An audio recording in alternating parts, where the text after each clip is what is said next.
We are at the forefront of many innovative and exciting things developing in the world of senior living. With Tim Mallad, CEO of Forefront Living, as our guide, this show will shine a light on how older adults can embrace these changes to live active, happy, fulfilling, and thriving lives. Through discussions with senior living and hospice professionals, architects and designers, and people of all ages, will help today's seniors envision the art of the possible and take steps toward achieving the future of their dreams. Welcome to At the Forefront.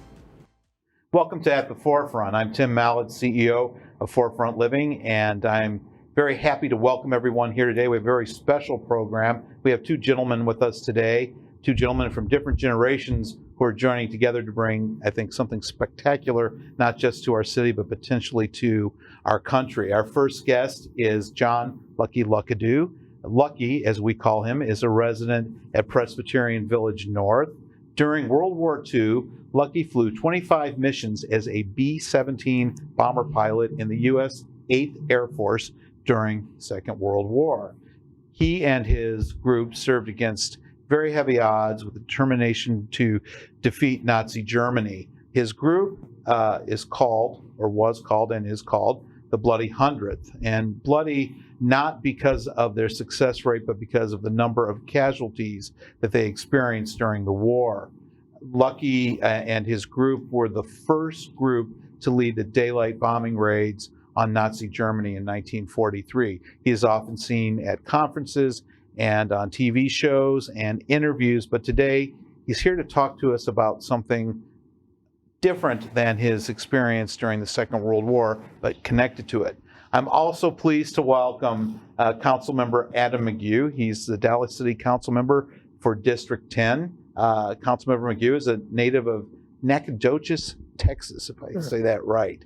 Currently, Adam is in his fourth and final term as a City Council member for District 10. He serves as the chair for the Public Safety Committee and is a member of several other committees, including Economic Development, Government Performance, Financial Management, Workforce, Education, and Equity, Ad Hoc General Investigating and Ethics, and Ad Hoc Legislative Affairs Committee. So he's a very busy individual, and I'm glad that you were able to spare time out of your schedule to join us today. So gentlemen, welcome to At the Forefront. Lucky, thank you. We talked quite a bit in the past about your service during the Second World War, but today we're going to talk about something different. We're going to talk about, I think, an idea that you have to create a national holiday to honor the people that have been at the home front versus the forefront, as we're talking about during the Second World War. Can you tell us a little bit about why you're wanting to do this and what the inspiration was for this holiday? Sure. The realization that we as combat or military people were supported through the war by the people that stayed home. And although we have long ago established permanent annual recognition days for those who served in uniform, those who did not come back, made the ultimate sacrifice. We have a Flag Day, we have a Memorial Day, we have Veterans Day. We have numerous days of recognition for specific purposes, except for those who came out of the homes and went into the factories, those who stayed back and outproduced the world during World War II. And it occurred to some of us who have served on the front lines that these people certainly made outstanding sacrifices and significant sacrifices all during the war for our benefit. And if it had not been for them, the war wouldn't have prevailed in victory. So you're proposing that we create a national holiday called Homefront Heroes Day. Exactly.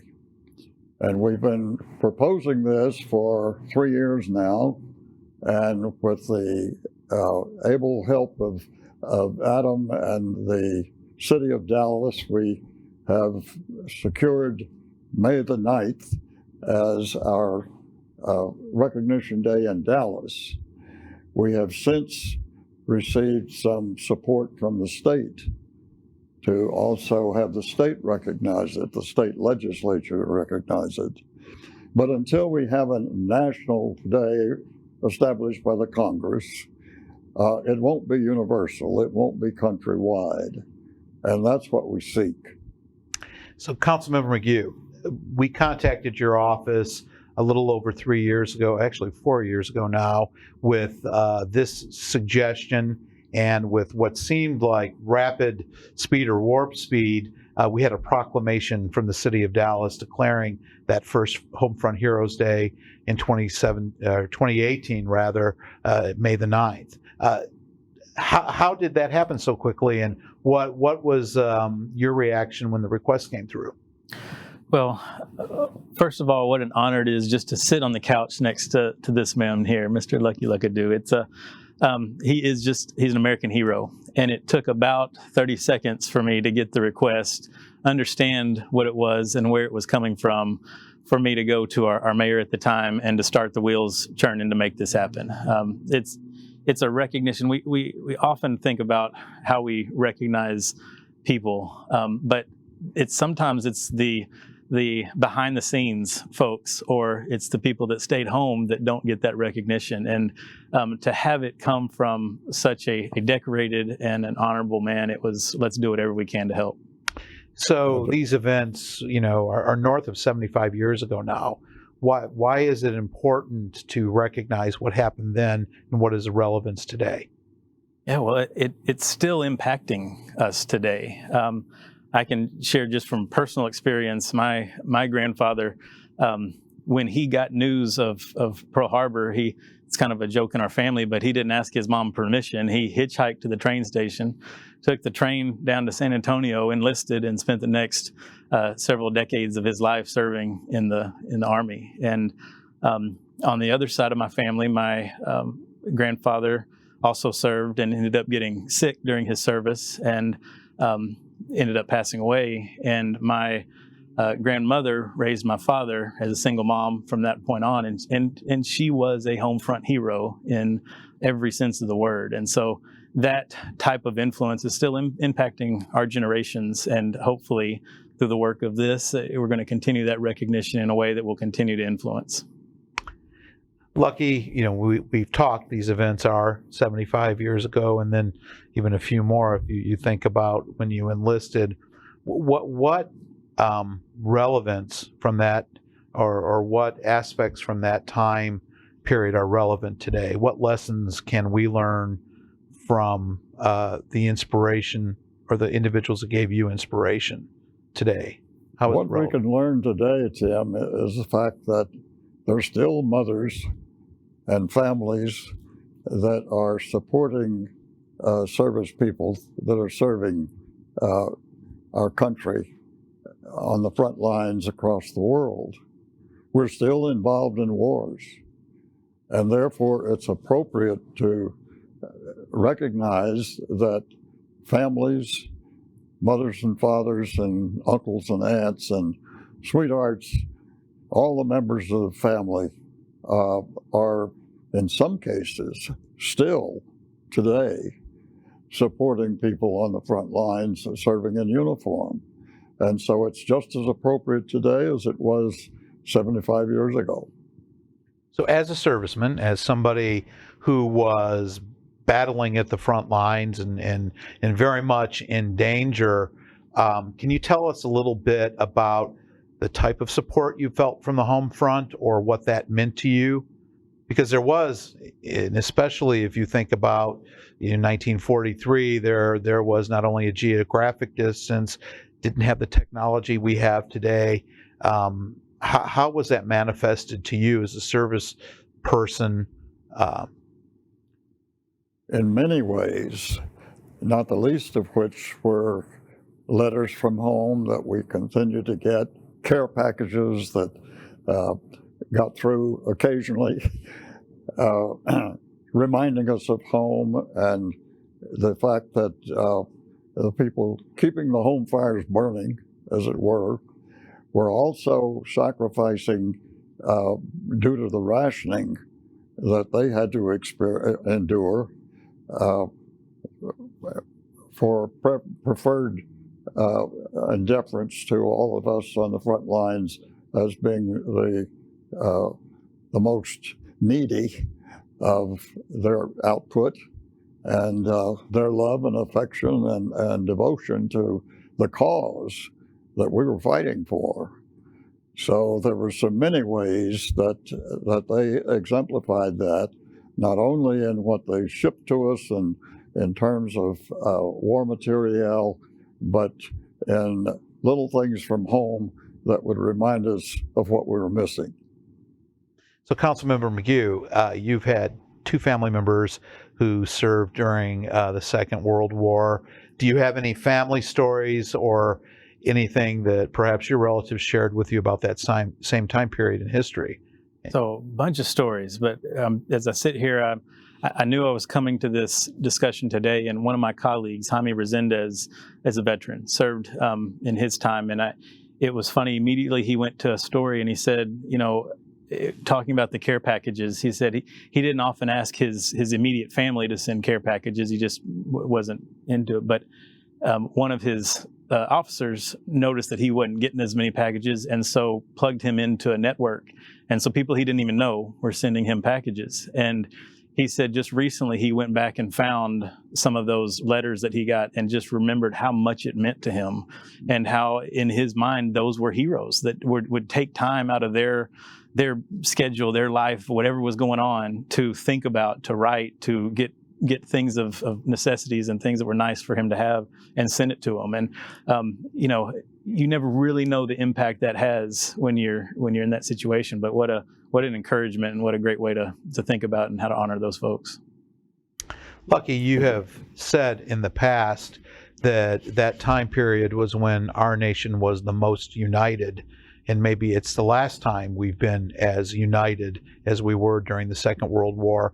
Can you share your perspective regarding that and how you felt that, and maybe some lessons we can learn today from that unification? I surely can, because there is no question that during World War II, the entire country was involved, was engrossed in some way or another, and they were daily reminded that a war was going on, and that they were having to sacrifice and be denied some of the more pleasant things that they had enjoyed prior to the war, in deference to the troops and our needs on the front lines.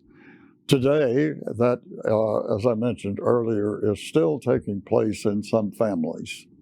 And so it's extremely important that we not forget that does go on, and that is part of life and death.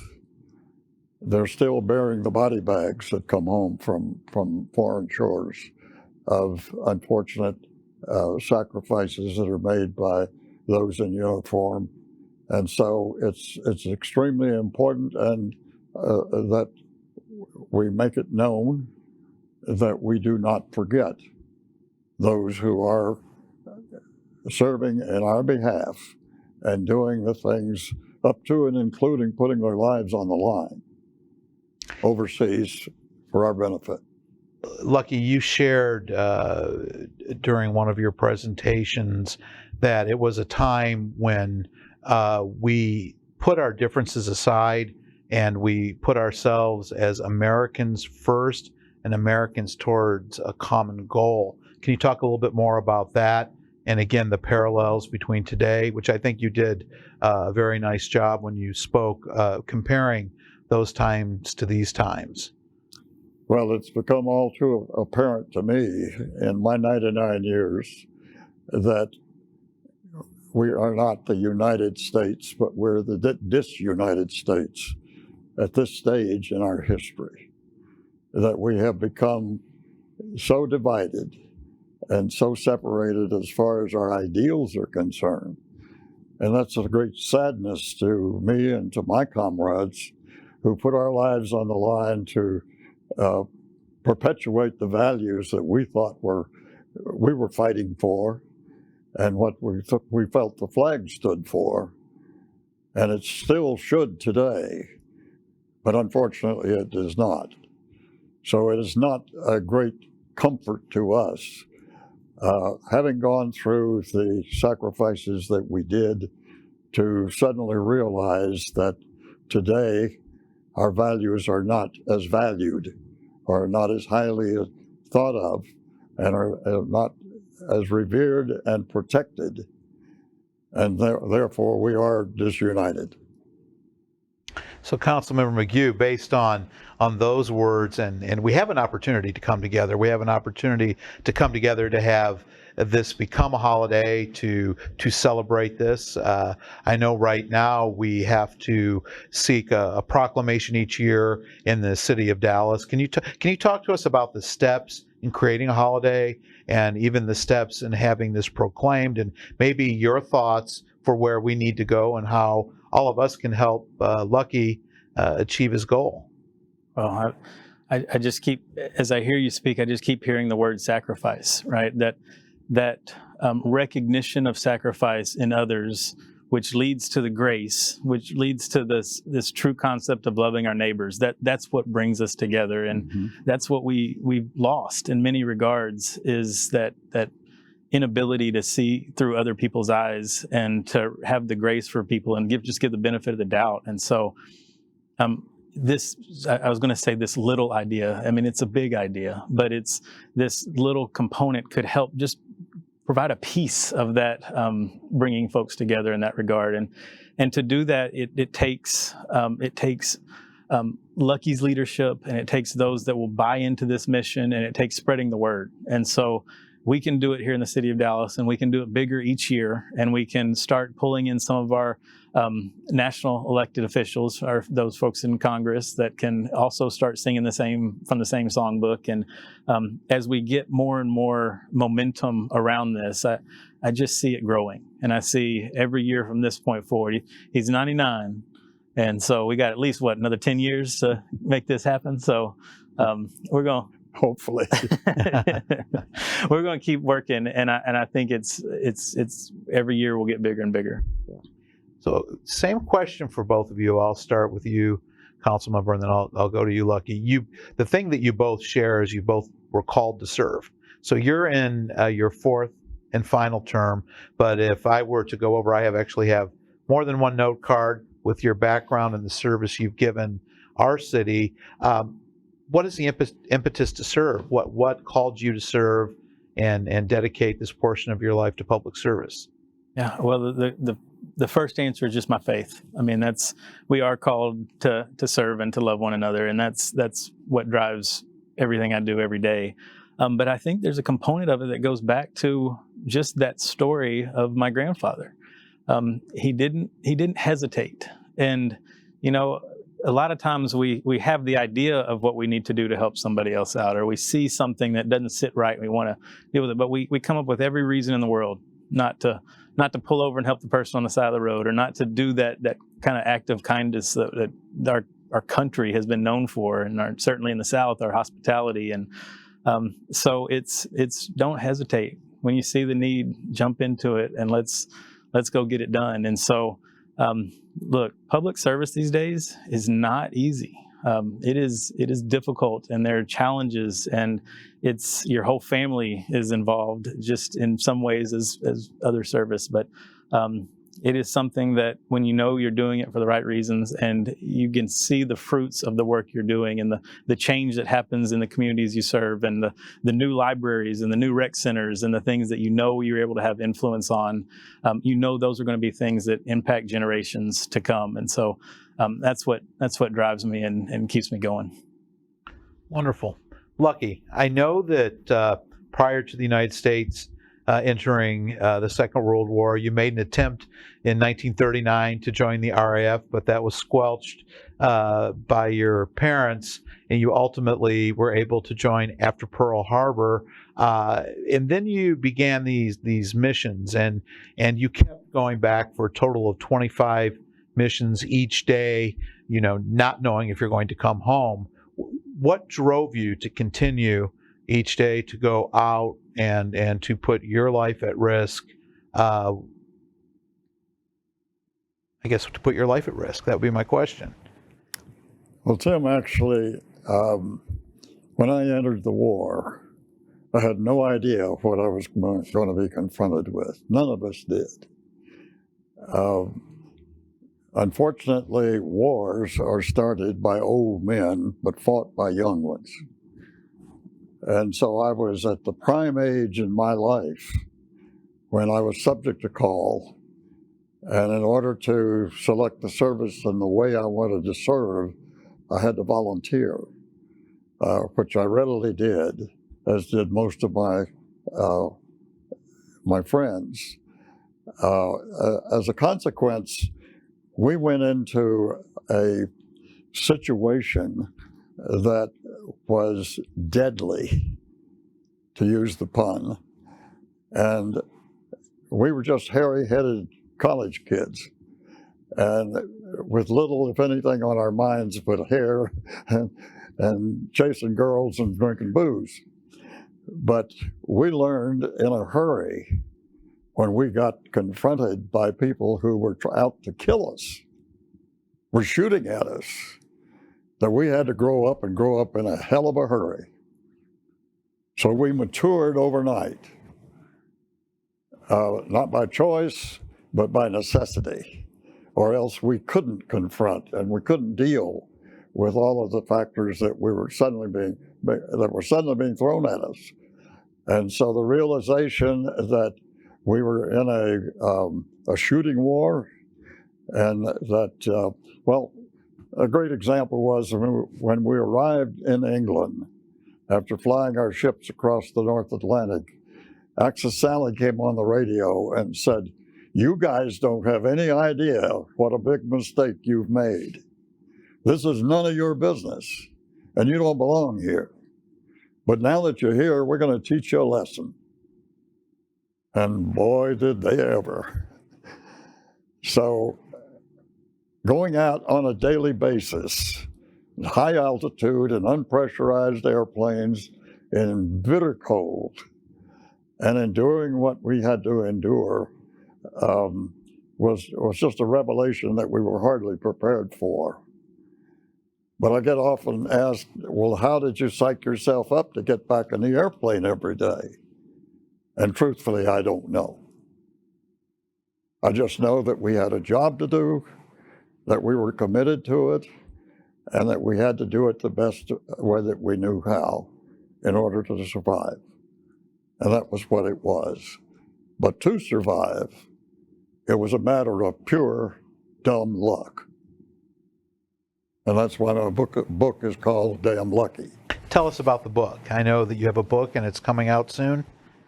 Well, I collaborated with an author who has written 10 books, mostly about other branches of the service. And he knew nothing, he was not a pilot, and he knew nothing about the Air Force terminology or vocabulary. And so it was an exercise in education for me to bring him up to speed to tell my story. And some of the things that happened to me didn't happen to anybody else, but or it did happen to a few, but not all. So to get that story out, he interviewed me, and during the pandemic, we began to think about putting this book together just as the pandemic broke. And he said, well, I can't come to Dallas from North Carolina and interview you and get all of the facts and figures that I need to tell the story, but we can do it over the phone. And so we began a daily interview by phone where I was attempting to recall and regurgitate the worst days of my life when I was in combat. And that was a chore. It was not a pleasant one, to be honest, because trying to remember what I tried to forget, I really tried for 50 years to forget it, to put it in the back of my mind and not even think about it. It was a closed chapter. I was there, I did that, that was done, all done and paid for.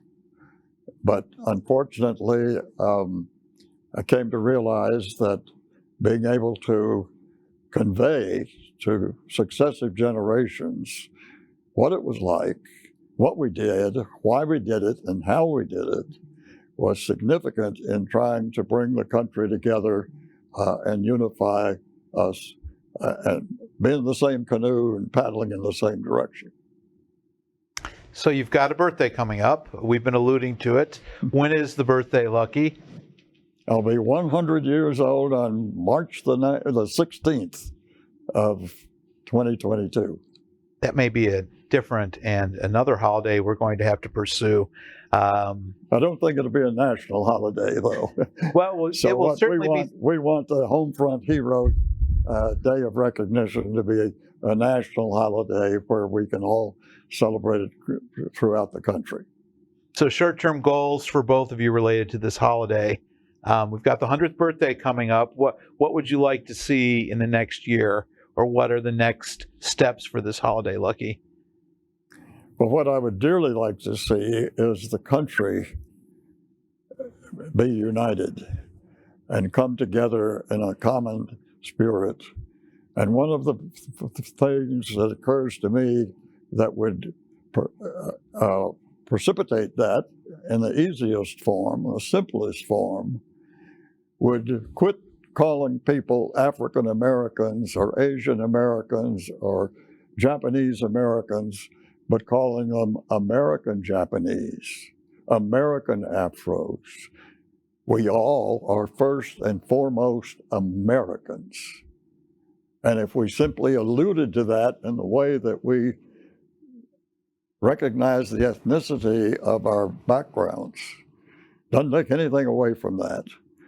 But it still emphasizes the fact that if you're going to live in this country and be a part of this society, you should be first called an American and recognized as an American. Amen. Amen. Councilmember McGough, any final thoughts? Yeah, I think as I look at short term and next term, I think it's an impetus on all of us to follow your leadership and to continue to raise awareness around this. And I hope we can take it. We've gone from Dallas to Austin, and let's try to get some recognition in Washington and see what can happen from there. Won't cost a thing.